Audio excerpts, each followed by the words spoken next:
study his jealousy. What does he do when he sees that you have taken away his glory?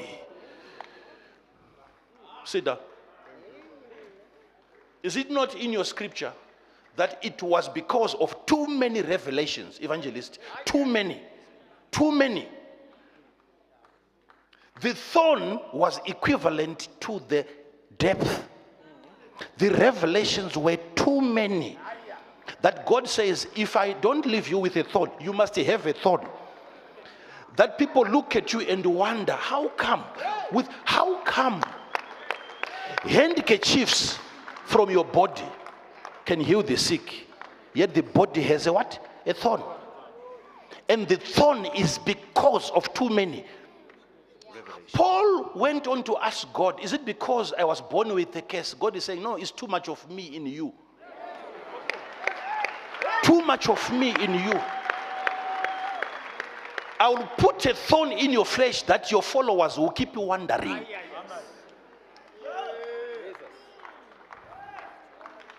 You cause men of God, even you followers, you cause very strong men of God to fall.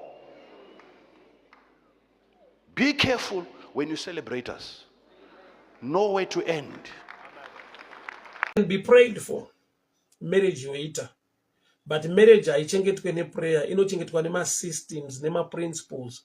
Respect, humility, love. A lot is involved. So I'll pray over my marriage. Imba yangu kuti isimbe ndichanamata nezvayo. It's good to pray over your marriage, but don't neglect systems that will keep that marriage.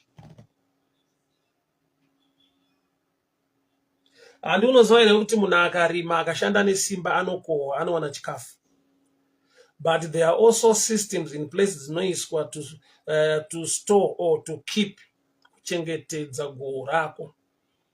Nokuti kune imwe nzara inouya kwete nokuti uri simbe, wakatorima ukakohwa, but nokuti hauna kuita proper storage nema systems ekuti chinopedzera chapfukutwa chibage, unoita loss kudura kwete kumunda. People of God, hear me very well. Don't neglect systems. Don't substitute systems or principles. Muchingoisa prayer and you believe things will happen. Mangwanani ano ndoda kunamata newe mudikani. Pane chingwa chinofanirwa kudonha mupathway yeupenyu hwako. There is a blessing that must locate you ipapo pasi petafura. There are greater and better things zvawaitarisira kuti zvingaitikire muupenyu hwangu. Wakafighta ukamira ukatsvaka maconnections and whatsoever kuti zvimwe zvinhu zviitike. But there is a law, it is spiritual. When you are under the table, bread will fall and you partake the same bread. Handizive chauri kutarisira mukati merino gore. But Mwari ngavakuratidze a position to be, a place to be, where bread will fall. Kana chitaura chingwa ndiri kutaura ropafadzo, ndiri kutaura blessing, ndiri kutaura zvaunoshuwira. Pane zvinofanirwa kudonha mupathway yeupenyu hwako. Why? Nekuda kwokuti waenda muposition ine masystems anogona kuita kuti uropafadzwe. Blockage mvura haisvikewo. But hazvire kuti tape haina kuvhurwa. Chichaitika ndechekuti mvura ikawandisa mupipeline pane blockage inobesta. Ndokubackslide, ndokuneta, ndokusiya. Kusvika wanodhila neblockage iri muhosepipe, mvura inosvika kugarden. Saka haudi kunovhura futi tape. Tape yakavhurwa kare, but mvura yako haisi kubuda along the pipe mune blockage. So prayer is like the tape yawavhura mvura. But receiving ndo mvura inofanirwa kubuda ends. So the blockage iri pakati apa inyaya yebelieving. Believing. So the devil anogara pa believing. Akatokuudza mupfungwa dzako kuti iwewo zvako hazvibudi. Zvako hazviite. Because wakadai wanamata hako, but Mwari havambokunzwa ende kana kuti Mwari havanambokunzwa. Izvi hazviitike izvi. Zvichitangira papi? Rangu Bible rovati what eyes have not seen, what ears have not heard, entered the mind of man or your imagination. God is able to do it. So with God, all things are possible. Remember, it's a miracle working God. If the natural plan or strategy is not working, the supernatural overrides the natural. If you remember a message at Parizani Zulu, Chakaita to another one Burapadombo, Rudra Amon, Little more Buranga Ramba, Israel, if Mika Mao, Chinua Vura Matsimi, Bakaramba Nishingwa. Miracle ya ono gonna kuona ndekuti. The Moabites never Amon. Barimu pathway yako kana varamba. Mwari vopa vanhu chingwa kubva kudenga, that's mana. Vanhu vopa vanhu mvura kubva padombo. Dombo rakafanana nezvawanga usingatarisire kuti chinhu chingabude nepapa. Wakabobatsirwa ere nemunhu wawanga usingatarisire kuti anokubatsira? Wakamborasiswa ere nemunhu wawaitarisira kuti uyu ndiye anomira newe? Especially zvichida une vanhu vawakatombobatsira iwewe. But when you are down, they are the kind of people wawaitarisira iwewe kuti they will stand with you. Life inodaro mudikani. Vanokurasisa wakatemba. Nokuti vanhu vane sarudze nechoice yavanoita. Haisi guarantee yekuti munhu wawakabatsira when you are down anobva amanya to rescue you. Life haidaro. Vana vaAmoni nevana vaMoab vakaramba nechingwa nemvura. That's Nehemiah 13.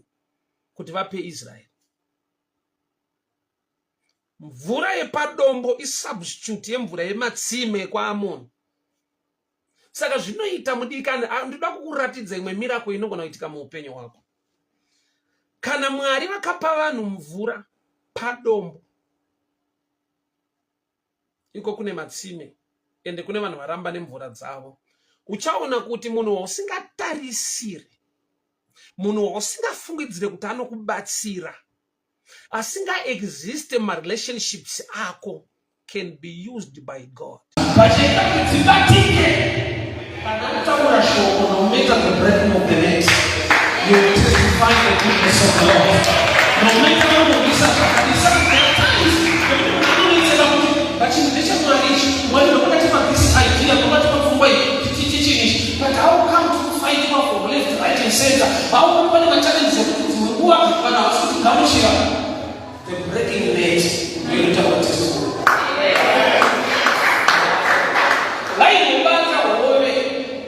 Yes, that's how I am. Sakubali kwa I testimony. No one's one. Sakabona kupendi wao ya somo na macho ndio ndio ndio. Sasa miracle comes in. Kutuwatenda mali, but pale cha kufight your system, your net, kuone kuluza testimony. But ndio mtu watenda mali. The breaking net, ndio mtu kuna mali. Most sina mali net ni kabla kuluza. But shenda kutibati ya baruka wako ataura shoko to understand that the fish not kupenda nao hapo shiki. So baada ya kupindra mnato wako wala kupindra mnato wako mwacha kupindra mnato wako ndio process ianza. But to you now asipita zanataka kuendesha a breaking. Kwa hiyo tema ni kusaka kudocha ndio kuongea kwa muda kwenda. Achana tu wale. So the devil always comes about was on na matabo but joy to taisira to no batsika. Chinonzi Boaz nyangwe chakanaka chaya mupenyu wa Ruth. Chinoya through a system, not prayer. Makatabo shalianda bara masande. Hear me and hear me very well. Augone kunamatirwa kuti urorwe na Boaz. Boaz, it's a system. Naka is system. It is already there. Kana wambororo wana malon. Akafa. Paunoenda ku Bethlehem chinororo wana Boaz. Boaz akurorere beauty. Boaz ari kukurorera yekuti wambenge wakarorwa. Nehama yedu iya naka itsika. So kana usina ubvira warorwa wana malon. Azviite kuti ndikunamatire kuti urorwe na Boaz kana uri Ruth. Understand this statement very well. tanamatirwa ma-issues mamwe asingade prayer, anoda kuti ti understand the systems on the ground. Prayer is good. Kune ma-issues anoda kuti munhu anamatirwe. Kune ma-issues anodemanda knowledge or understand kuti chauri kuda, is it in a system or you are under attack. Haugone kuronga iwe undamatirwa ubva all night kuti I will meet my Boaz. Hakuna prayer yekurorwa na Boaz kana uri Ruth. Kana uri Ruth unofanirwa kunge wakarorwa na Malon. Achakurora for 10 years mushai wa mwana. Achagara newe for 10 years muri kuMoab muchitambudzika ikoko. Then moving to Bethlehem and getting married na Boaz. Azvisumi ma-issues anoda prayer or fasting. Ma-issues anoflowa ne a system inonzi nhaka yaivako kwaIsraeri. Saka nhaka hauiwani nokuti wanamatirwa. Nhaka hauiwani nokuti watsanya. Nhaka hauiwani nokuti waprofitwa. Nhaka inouya nokuti wakafirwa neanga akakuroora, saka ucharorwa neimwe hama yake yasara. That's a system, hama dzangu. Nhamo yataita ndeyekuti we pray on every matter. We don't understand systems on earth or systems on the ground. Shoko raMwari rinoti vanhu vangu vaparara nekushayiwa zivo. Let us know the systems. Pashoko rese randaparidza, nyaya inoda kuti unyatsobatisisa ndeyekuti hazviite kuti unamatirwe kuti usangane naBoaz. Never. Mataurire vashumiri kuti your Boaz will locate you, your Boaz will locate you. Boaz kind of blessing I push when a prayer. It's a system yenhaka yaivako. So you must fall into the pattern, into the systems. That's why it's not material to another tudiki. My issues are barrenness. Because it's not demonic. It's just a system in life. Kuti as long as atashika kana 10 years, there is no system in it kuti abatsirika ave nenhumbu ave nemwana. Those. So Ruth agone kurorwa naBoaz nekuda kwebeauty, nekuda kweprayer, nekuda kwedeliverance. Kuti tanamata muupenyu waRuth anofanira kurorwa nemurume kwaye achaita upenyu hwake huite zvakanaka. Ruth unofanirwa kuita pass through the hands or relationship yaMalon vari kuMoab, nokuti Boaz unogara nhaka. It's a system yekuti haugone kujamba. Mwari unoisa vanhu muupenyu hwako. Dai Mwari vakupa mweya wokunyumwa, a discerning spirit, okuziva kuti vamwe vanhu vakaunzwa muupenyu hwako naMwari, nyangwe vane nyota vari patsime, they are there nokuti Mwari ane chaakadyara mavari kusvitsa muupenyu hwako. One day, it's around 2012, I was preaching pana first. Ndokubva pauya mumwe murume, is now a pastor. Ndokubva anditi iye, Mwari vati ndikusiyei matora license, handei kudriving school. He owned a driving school murume iye. Ndikaenda ndikaita malessons naye for almost 5 months. Ndikafoira about 3 times, 40th time ndiye ndakapasa driving kuVID kuEastleigh. Tobva taonekana ndikauti God bless you, ndokubva aenda murume.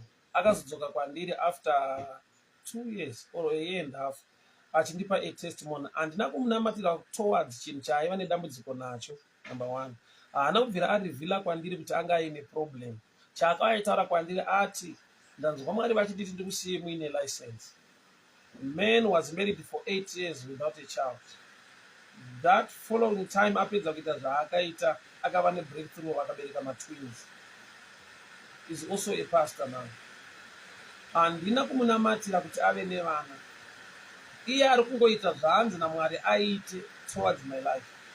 Hazvirevekura asi yakava ne a difference. So ndoda ndiministre concerning the difference. Nokuda kwekuti neimwe nguva munhu muupenyu anogona kujajwa maringe mufamily maanobuda kuti vamwe vake vese vari successful, pane zvavakachivha muupenyu iye haana. Mumwe anogona kutarisa mukereke maanopinda, mumwe anogona kutarisa nyika yaanogara, zvidzidzo zvaainazvo, oona sekunge akasara, vamwe vaachivha, vamwe vabudirira, onzwa a whisper of the devil yekuti haunamate, dai wanyatsonamata Mwari vaikubvisa level iyi, hauite izvi, dai wainyatsoita izvi, Mwari dai vakakusumudza, dai Mwari vakachinja upenyu hwako, hausi serious. And even people will judge you kuti hausi kunamata zviri serious, because dai wanamata zviri serious, tarisawo palevel pauri, tarisa kuachivha kwakaita vamwe, iwo hauna chauinacho. Such things in life zvinouya. Vanhu vakadaro muupenyu variko vanotaura zviri negative concerning our lives. Munoziziva here kuti kune vanhu vekuti nyanga vakageza zvakadii murelationship muwanano, achigeza kana akageza zvakadii, unonounzwa mweya usiri uchibva pari, odo isiri kubva pakuti munhu ichapa. A demon can produce an odor yekuti munhu aofendeke abude murelationship. Amene kana makambonzwa zvandiri kutaura izvi, kana makambosangana nevanhu vakasangana nezvandiri kutaura izvi, hygiene iripo, kurongeka kuripo, but unonzwa kuti munhu ichapa. There's a smell coming out pari. Munhu achidza ndatogeza 3-4 times zvamunoda kugeza kana kakawanda, but my demons are so tricked to that level yekuti munhu anogona kuva neodo, mweya kunhuhwa chaiko, iye ari munhu anogeza. Ndiri kutaura zvinhu zvemweya panapa. There is a smell inogona kutoproducwa nemunhu, kwete nekuti ichapa nemweya wetsvina. Kana mweya wekuti ade kurambwa abude mumarriage uri paari, dhimoni pacharo pane zvarinoita zvisina effort yemunhu. Mene kana makambozvinzwa izvi. That's why ndati ngatigare semacouples, so that pandinopedza this session we pray together. I'll call Mama, so I hold hands with her and pray with her, and you also kwamuri ikoko you pray together. 2026 rwira imba yako. Secret to remember fasting, in feasting, eating the word. Why not fasting? Mwana ndio nyima sadza. But when we anodya shoko, sala pamwe pacho rutsanya kwese. That's why we sinda wane results ake fasting. Nokuti secret ya fasting, in feasting. Uchimira zvenyama uchidya zvemwe, the spirit man anokura neword.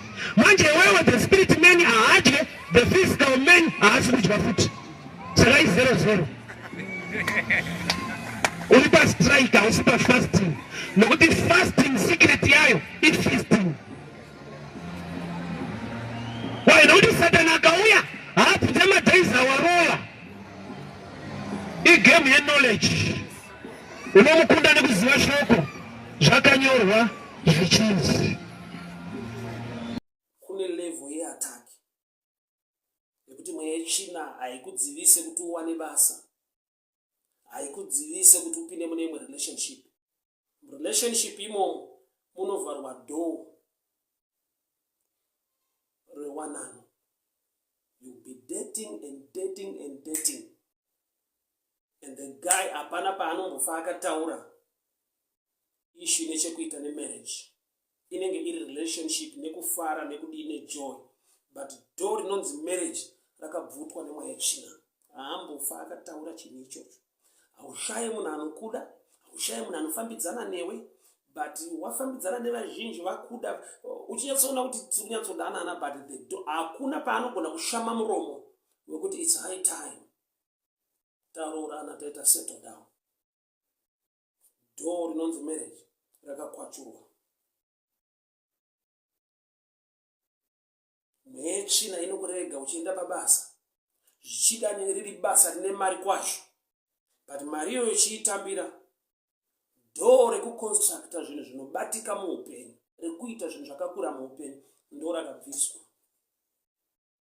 vanhu vachiti vakakutarisa vanaona kuti upenyu hwake hwanyatsokomplete asvika patinoyemura nepatinoda, but maresults epasvikwa hapo. Kune mamwe blessings are easy as that.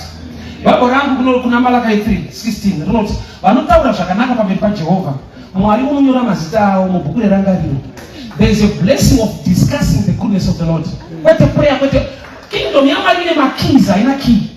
Peter knows that just I give you the keys of the kingdom, which means there are many doors with different keys. But if you know operate with door because you talk about the goodness of God. Malachi 3:16. Vaitaura zvakanaka pamusoro paJehovha Mwari wakanyora mazita avo mubhuku rerangariro.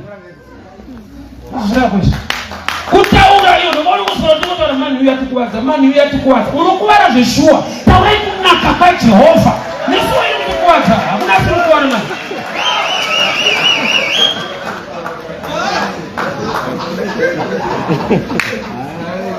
Vachikuwadza wako mana bvatsoda kumbomirwa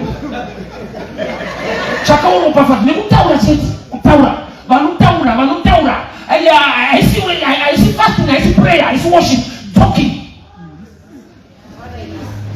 pamusoro pekunaka kwaJehovha. Mwari unoteerera vanhu vachidiskasa Mwari ndomwe Mwari anofarira makuru kana Bhaibheri chiti anoteerera kuti chitini onzwa kuti Mwari makanaka rai mazita Mwari aringamuteerera vanhu pavanotaura ndozvazvoreva varinga kuti vanhu vanotaura Mwari unobva vanora mazita. So kune blessing ori simple zvekudaro kungotaura chete. People of God, hear me very well.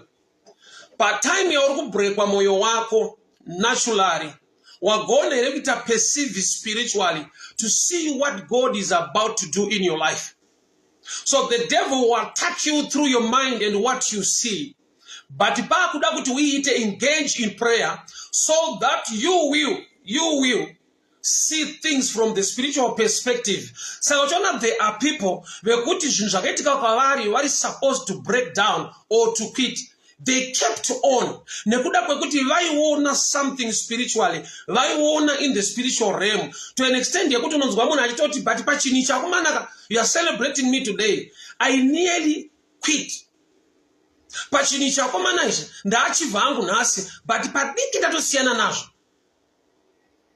Why? Nekuda kwekuti wakaipa anostrika powerfully, mightily, when he knows this is the last kick. If I miss this guy, akupinda opportunity yake. Saka ipapo pa last kick, pa last blow, when the Spirit of God Mwari vakataura newe zvakanaka, unoita a turn around, unosimba mutime yekuti vanhu vanofunza kuti vaifanirwa kuwira pasi nekubreaka. I've faced issues hama dzangu, my heart-breaking issues.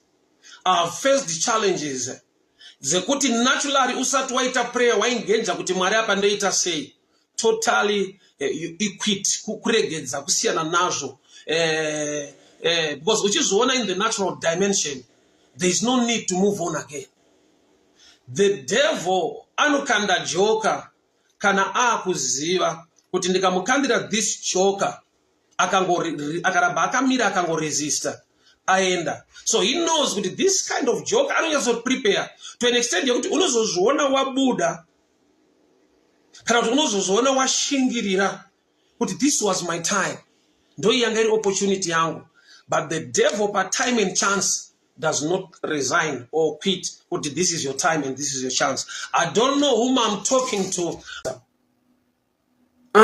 Zviri kuitika muupenyu hwako ukazvitarisa iwewe, kune vaifanirwa, kune vaideserve, kune vaitofunza kuti vari nane, vari better than you. But there is a cross effect upon your life yakaita kuti zvimwe zvinhu zviitike mauri. So today, on day number 3 of prayer and fasting, we need to pray a prayer of thanksgiving, yekuonga, yekutenda kuti makazviita yenyu Mwari nokuti handaikodzera, makazviita yenyu Mwari nokuti nekungwara handina, makazviita yenyu Mwari nokuti vanomira neni hapana, makazviita yenyu Mwari nokuti nehama dzanga dzandirasa. But the cross effect yakaunza zvisingafanirwa kuuya patiri zvikagarawo pamusoro peupenyu. Reflect your life.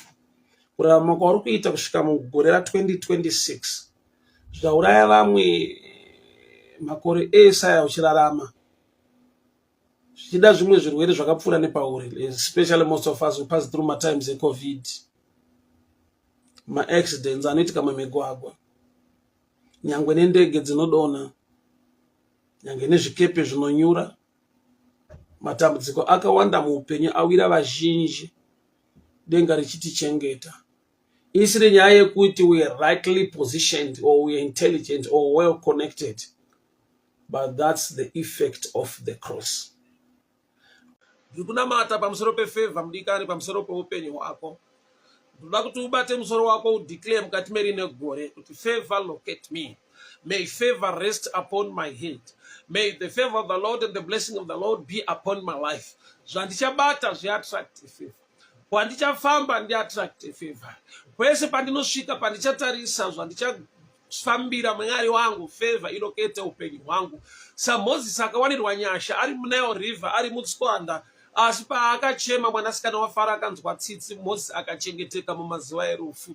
Chese chinoda kuuraya basa rangu, ndinotaura the spirit of life, the gift of life. Favor to rest upon my life, favor to rest upon my children, favor to rest upon my work wherever I go. Pandinofamba, pandinomira Mwari, kuronga kwose kwakaipa ngakushayiwe simba. Ndinodeclare nyasha, ndinotaura favor in the mighty name of Jesus. Ndikutaura favor muupenyu wako mudikani, ndikutaura favor muupenyu wako mudikani. Mukati merino gore mumavambo aro, saMoses wakaberekwa mumazuva ari kuurayiwa vamwe, mumazuva atararama akaipa kudai, but favor ngailokete upenyu hwako, ngaigare pamusoro peupenyu hwako. Because he has anointed me to proclaim good news to the poor. So vangeli ra Jesu rinoadresa nyaya dzeurombo from the spiritual dimension to the physical. So chese chakazodzerwa Jesu pamusoro peupenyu hwangu handisi kuzonyarara nezvacho. Whether people who quote other scriptures to try to stop me, but one thing I know, I will cry out more. I don't want to die poor. I hate poverty. He was anointed to proclaim the good news to the poor. So the anointing basarayo ndere izobzo, ndere kudzikinura vakatapwa. So kana ndakatapwa nepoverty, Mwari wangu ndirangarirei. Ndinochemerawo dzikinuro mumasituations akabatwa muupenyu hwangu nezita renyu Jesu Kristu weNazareta. Luke 4:19. To proclaim the year of the Lord's favor.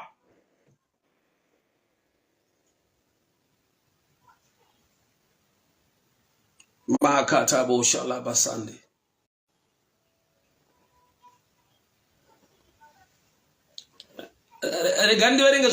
Scripture. Luke 4:18.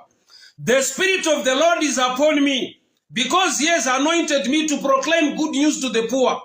He has sent me to proclaim liberty to the captives, recovering of sight to the blind, to set at liberty those who are oppressed, to proclaim the year of the Lord's favor. Doyanga iri timu ya Jesu pa ministry. The year of the Lord's favor. Doya iva timu ye gore ya Jesu mu ministry auya. Moya washe wakandizodza to proclaim the year of the Lord's favor. Gorere favor. Somebody came to me and tradition chimathimu nemathimu ichi achina nebasa rese. Kana zvisina basa kwauri, it's fine. You can move on like that. But kune vamwe we know, in each and every year, Mwari wedu une zvaanotaura mugore rega rega, makore ese unotaura. But definitely, uchaona kuti mukutanga kwegore, Mwari unopa revelation utungamiriri hwese concerning zvinofanirwa kunge zvichisanganikwa nazvo pakutenda, especially chine chinonzi theme. Haisi tradition yakango exista from Norway. Ndoda kuti unzwe kuti Luke 4:19 Jesu wakaisa theme to proclaim the year of the Lord's favor. Lord's favor. So ye theme yapera. But ndaitaura kuchechi ndikati vanhu vari kuuya kuchechi ngavaregere kunwa doro, ngavaregere kuita zvakati, ngavaregere kuita zvakati. Varegera vanozodii? Because panofanirwa kuva chinhu chinokavha izvozvo zvavaita. Kana ainwa doro ngaachinwa madrinks kuno. Saka uchaona kuti munomisa munhu chinhu ouya kwaanosara asisina chinhu chekuita, taparidza tatende pfambi yatende kwayauya kuchechi, chaita kuti ave pfambi. Imwe effect yacho inhamo, aida mari, auya kuchechi, chechi haimupe salary. Mukasabalansisa newisdom kuti vanhu vanga vatsvagirwe zvekuita kana kuti ngatironge a project or something for them to do, uchaona kuti tichazara nevanyengeri, but takaleka wisdom yekuanalyze kuti chakambomupusha kuita zvichi. Because kana auya kuchechi still ane mabills ada kubhadharwa, still ane chikafu chaanoda kutenga. Saka tikasava newisdom now, tinongoti kana wauya kuno namata zvinoita, kana wauya namata zvinoita, we must put things on the ground. We must have deeper understanding. So atine vanhu vatinojaja mulife nekuda kwekuti tine knowledge yatinayo pamusoro pezvavanoita, but hatina wisdom. Munhu ane wisdom munhu anoziva kuti munhu abva nekupi kuti asvike palevel yaita. Kune dzimwe nyika zvavanodai so, munhu akaita crime, akaita mhosva, havangotangira kuti kudhila nemhosva yake, vanomutarisa background check. Akarerwa sei, akakura sei, akagara nasingle mother here, ayabviswa nevabereki vake here. Vanoisa mafacts on the ground yekuti unoona sekunge vari kuwaste time, but nyaya ndeyekuti vari kuda kuti azobatsirika kwete kuti apanichwe. I thank God nowadays majeri ari kunzi recreational facilities nayo kureva kuti haisi nyaya yekupanicha bedzi, inyaya yekuti chiri kupanichwa tichiri kuchida musociety, still a human being, akaita mhosva yaakaita. So apart from punishment, you must learn a trade. Why? Because achabuda mjeri achada futi kurarama. Saka uchaona kuti vanhu vasina wisdom vane mentality yepunishment. Kana munhu akanganisa, havana mentality yekubatsira chavari kupanicha, because ane a life to live after prison. Saka wisdom ndopa inopinda now kuti society yedu iri wakaitei nezvakati shoko ranga mupenyu wako ukaitenga, wakangoti chitofu zvikapere, wakangoti ipapo ame zvikapere, ko wakaitei nawo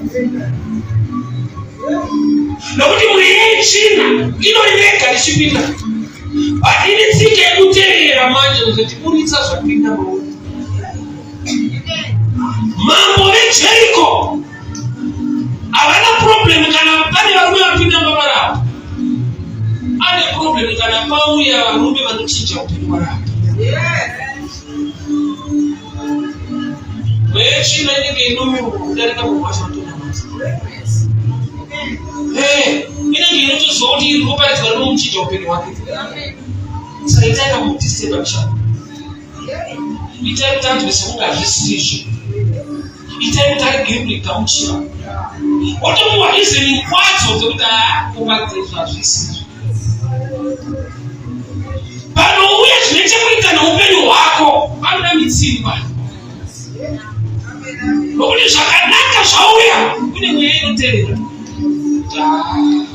kumana kurevesa kuda kuona munhu tomurega ichadave kufanwa aiwo ipe munhu yohasha adzinge zvauya. Uchaona ndichitoparidza kudai unozviziva zvimwe zvakakura zvawakazosangana nazvo wega ukazodza musoro kuti asi vakabhuya munhu zvinhu, asi dzine zvandakaita zvichida ndakanyiwa mamaonero ane chekuita neramangwana ndikajaja muna today. That's not my type. Watozoona wadarikwa nemukana kuti ndiwangotori out of time yazvo. Muromo wako ngaukupure uye nekutenda kuti Mwari maitei nenyasha. Ndaiti zvimwe maconnections, ndaiti zvimwe kudzidza kwangu, ndaiti dzimwe nguva kungwara kwangu, ndaiti dzimwe nguva runako rwangu, asi Mwari mandichengeta. Maratidza kuti naTomasi unogona kuzvibata zvatadzwa kubatwa nevanomukira vakangwara, mazvitendera muupenyu hwangu. Don't take mercy or grace for granted. Thank God for his mercy. Tenda Mwari nenyasha, hazvisi nyore. Ukabvunza vari kukundikana hazive kuti inyope. Some they try so hard. Vamwe vakatovimbika vanosangana nevanhu vasingarevesi. Unojaja munhu nhasi kuti uri single mother, unojaja munhu nhasi. Munhu aitozvibata akasangana netsotsi raasingarevesi. Pray for your sister, pray for your brother. Kana waonirwa nyasha, ukaziva kuti inyasha, haugone kudada. You become humble. Grace is the only thing that can humble you when you understand and know the grace of God. Ufunge, zvatadzwa neshasha izvi. Ukatarisa life yako ni wale kukundikana. Wama kukundikana they are better than you. Our qualifications. But they are just unfortunate. It's mungwa wana unoshadira muna asinga tenda asinga kunikuwa badala. When I preach about grace, inflection of my life, it challenges me so much. Kwandaka viswa, kwa aka vitora, daya asiri mwana. Jakaula ya wamwe, daya asiri mwana. Janetsa wamwe, daya asiri mwana. Jaitika muupenyu wana ya wamwe, ne jaiti wanyambeni wana wangu, daya asiri mwana. Ajaitika. Amazangu nigenzore nguwa mwana wakitiri nyasha jikuru. Please be humble. Don't boast. Usachimira wa musadada jao. Do you know as you don't want to lose whatever you have yes. by boasting? Yes. Increase, you know where we become humble and thank God. Kujitutu manza ni kujirumbidza ni kujiti tinogona ndinoita izvi. Mwari vakasunduruka kugona kwapa kureve chini. Kugona handiko kune results. Kugona handiko kune results. Study his jealousy. What does he do when he sees that you have taken away his glory? Sit down. Is it not in your scripture that it was because of too many revelations, evangelist? Too many. Too many. The thorn was equivalent to the depth. The revelations were too many. That God says, if I don't leave you with a thorn, you must have a thorn. That people look at you and wonder, how come handkerchiefs from your body can heal the sick, yet the body has a what? A thorn. And the thorn is because of too many. Paul went on to ask God, is it because I was born with a curse? God is saying, no, it's too much of me in you.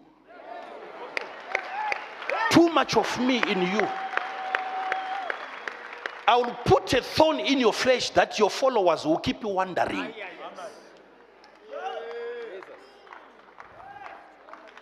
You cause men of God, even you followers, you cause very strong men of God to fall. Be careful when you celebrate us. Know where to end.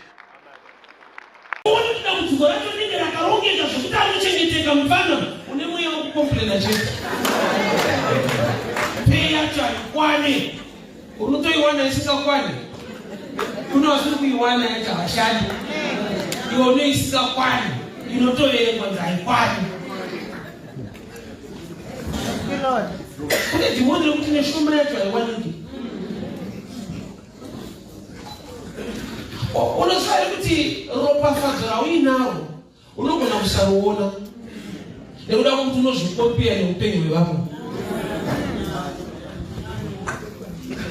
yaunoitirwa naMwari ndofevha manje kurarama munodira kuti everyday uchita munhu wastori unochigara imomo yakaendera basera vakatororwa mota ava vakarobva iwe uchiti asine Mwari achitirangarirawo Thomas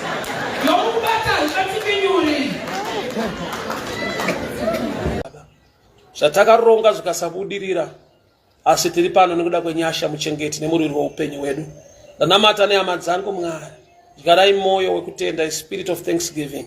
Chengetai mhuri dzavo mukati this festive season, pavanofamba Mwari, pavanoshanya nekushanyirwa. Ndataura Baba, nyasha dzenyu dzivachengete, the covering of the blood of Jesus upon their families, upon their lives. In the mighty name of Jesus I pray. Amen. So God bless you people. God bless you. God bless you. Nyasha dzwanzwe Mwari vakuchengetei, Mwari vakugonesei. Chigarai mweya wokutenda nekuremekedza Mwari nguva dzese. Nokuti tine dzimwe nyaya dzatinotora easy for granted. Tichichema kuti matargets edu, urongwa hwedu hazvina kubudirira. Asi wakaipawo haana kubudirira. That's why we are still standing. That's why the marriage is still intact. That's why the business is still intact. Iwe wanga une target yezvinhu zvawaida kuita mukati megore rino hazvina kubuda saizvozvo, but hazvikutadzise kutenda Mwari nekuda kwekuti iwe nyangwe wanga une target ikasabudirira, Satani wofuta akakuisa patarget nakubudirira. That's why you are still standing. May the good Lord bless you. May the good Lord favor you. May the good Lord protect you. Gorera tiri kupinda. Ngatipei Mwari kuonga. Ngatitendei Mwari nekuvaremekedza nekuvatenda nekuda kwenyasha. Don't get discouraged. Ipapa ndo pane nyaya. In this season, in this time, we fellowship takawanda church. Ikava nguva yematestimony ekupupura. Vamwe vanotaura zviri outstanding, zviri so class to an extent yekuti unogona kusvika pakunyara kuti akomana ndopupura here. Ka 2 rooms kandakavaka. Kana mumwe achipupura mansion yechitatu yakompleta. Ndomira here ndopupura hama dzangu basa randakawana sa house girl, basa randakawana sa garden boy. Kana vamwe vachipupura kuti ma-engineer, ma-doctor, ma-professor. There are times yekuti people will keep quiet. But chinzwa so paunovharira testimony yaJehovha, une zvizhinji zvaunovharira zvine chekuita nefuture yako. Why? Because mweya wekuonga unodenha Mwari.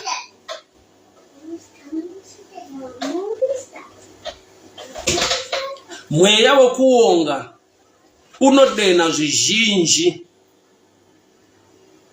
It's 1 Peter chapter 3 verse 7. 1 Pedro capítulo 3 verso 7. Mwari chaiwo. Deus, ele mesmo. Vari kuti prayer yako andikuinzwa. A sua oração eu nem te ouvirei. Kana usiri kubatana zvakanaka nemukadzi wako. Se você não está se entender bem com sua esposa. Haisi attack ya devil. Não é ataque que vem da parte do diabo. It shows how God respects marriage. É a quanto Deus respeita o casamento. Zvinoratidza kuti Mwari ari involved mu relationship yako kumba kwete kuchechi. Deus, isso mostra que Deus está envolvido no seu relacionamento ou no seu casamento, não dentro da igreja, mas na sua casa. I know it's hard. Eu sei que é duro. You need the grace of God. Você precisa da graça que vem da parte de Deus. Homens, cuidam bem dessas mulheres. Porque tem gabinete que a mulher foi colocada. Que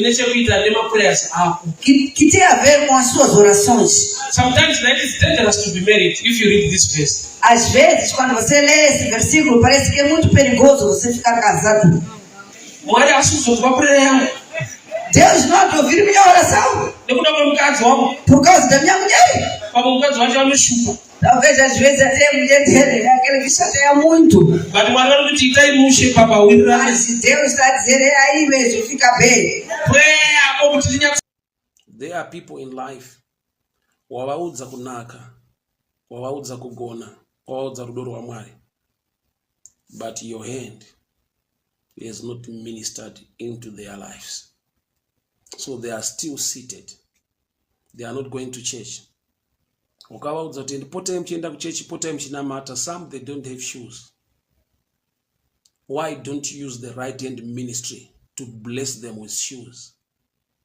Varegere kuva nechikonzero chekuti aiwa handisi kuenda kuchechi because handina boots, handisi kuenda kunonamata nevamwe because handina hembe.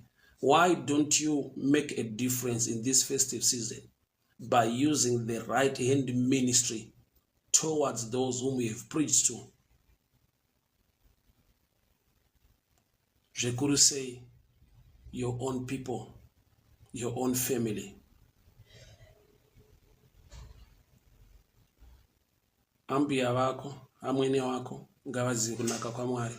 Kwete ni mashoko bedzi, but may your right hand help them to understand.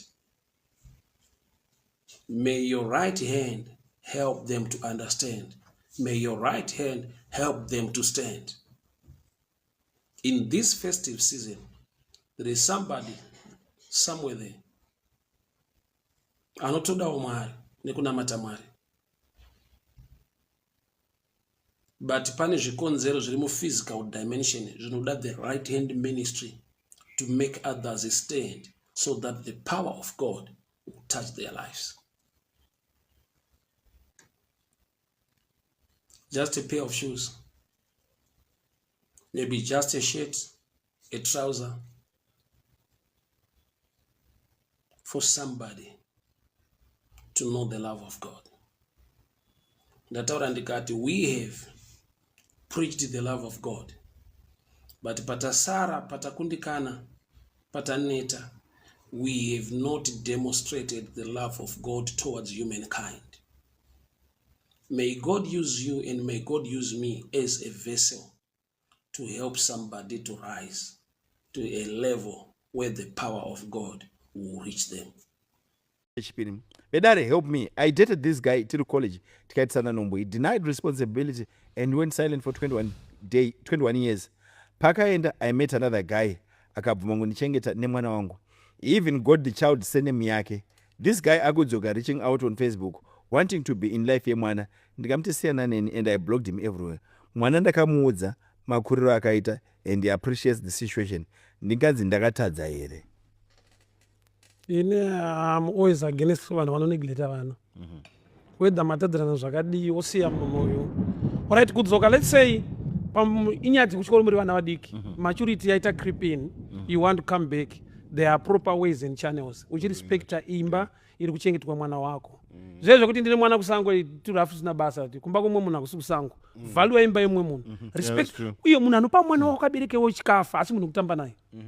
Munhu anotofunga akakwana se vanofunga kuti munhu anochengeta mukadzi ane mwana munhu akapusa. Akusi kupusa. Society did wrong. Munhu anorespecta life. Indoona kuchengeta mukadzi auya nemwana wake from a good heart. Ndisina kutombopusa nditori chigandanga chakaipa, but unoziva kuti life inokosha. But uyu manje akazvita chigaya akaenda uyu. No. Kana adzoka with good intentions, there are proper channels.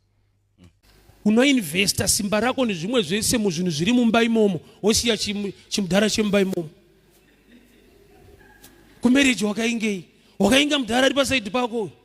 Adine mapotangu, adine makapangu, adine loni yangu. Unofanira kutoita kuinvesta kwako pa chawakainga chine nyaya. Iyo ona basa nako. Mapotangu.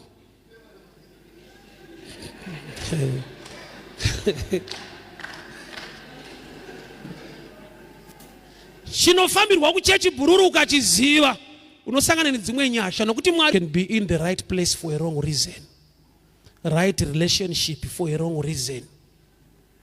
Data rapera, gas rapera, data rapera, gas rapera. Kurudo unichiita hauna rudo iwe.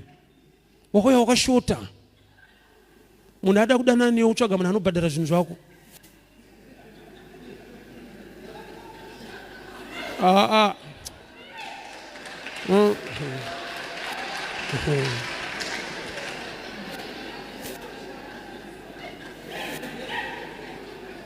Mareasons ako anoita kuti ushayiwe zvinhu. Munhu aitokuda but hauchadika ka. Hauna rudo nemabills chete. Hauna I miss you, igasi rapera. So chonoka muti haya anobvunza kuti indava. Anozati hamudanani. Besides kuti you are a good driver, we need journey mercies. We need the hand of protection. We need the hand of favor upon our lives. Don't take anything for granted. Kuti aya ndozvigona or kujaira kuti aya ndogara ndichizviita, I know the way you do it this way, do it this way.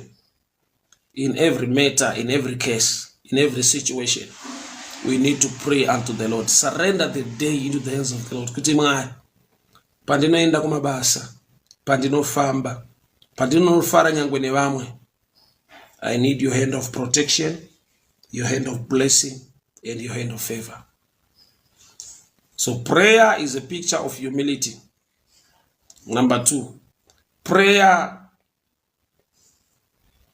dialogue, kutaura kwauri kuita na Mwari. So somebody will say, but I don't hear God answering me with an audible voice. Mwari unopindana nenzira dzakawanda uye dzakasiyana siyana. Chikuru ndechekuti wataura kuna Mwari anonzwa, wataura kuna Mwari akatendeka, wataura kuna Mwari ane rudo neupenyu hwako. Paruda kuita muupenyu hwemunhu. I remember 2015, there was a man came to me, angani driving school, so ndokubva anditi, the Lord has sent me so that I teach you how to drive. So aiva driving school, ndokubva ndaenda malessons, ndikanoita malessons ake, kusvika ndaenda kuVID ndikatora license. Ndakafoira about 3 times, 40th time ndopandakazopasa. I used a lot of money. I was even worried naye kuti nekufoira kwandiri kuita is losing a lot of money. I just need to pray for him. God said I must leave you with a license. Kune vanhu vane boldness dimension of faith to an extent yekuti akatayo, don't worry about everything. God said I must make sure ndakusiya une license. Then the fourth time ndopandakabva ndapasa. He was married for almost 6 years without a child. Anobvira andiudza problem yake. But God sent him to minister to me through nyaya driving. The following year, ndokubva ava nematwins. Akatozouya achitaura kwandiri issue yematwins. Ndopandakazoshamisika kuti he had a problem. Because anga asina kuminister problem yake kwandiri. So when I prayed over his life ndani license, I did not mention anything to do with children because nansi kuziva kuti ane mwana. Ndopandaka understanda kuti anointing, the grace of God or the power of God knows where the problem is. Just like mukadzi avane the issue of blood. Anakuya achitaura dambudziko rake. Akauya akabata Jesu, dambudziko rake rikagadziriswa. Simba ra Mwari rinoziva pane nhamo yako. Anointing knows where the problem is.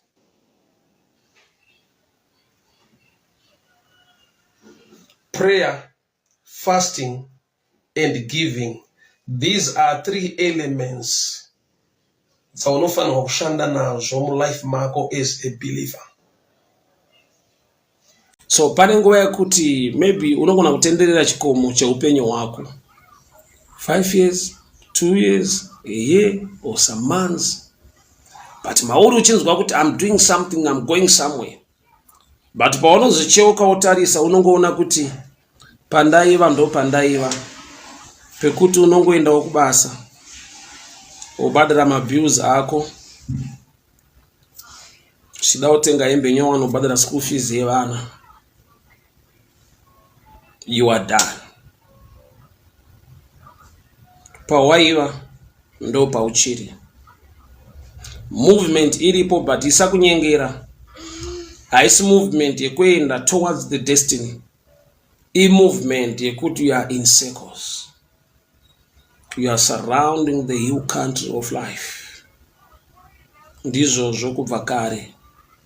Ndizvo zvokuti upenyu hwacho hauna imwe change. You can't complain uri pabasa unotambira mari zvinhu zvakakunakira. But kwaunofanirwa kuenda, chaunofanirwa kuita, chaunofanirwa kubata nekuachiva. Achipo.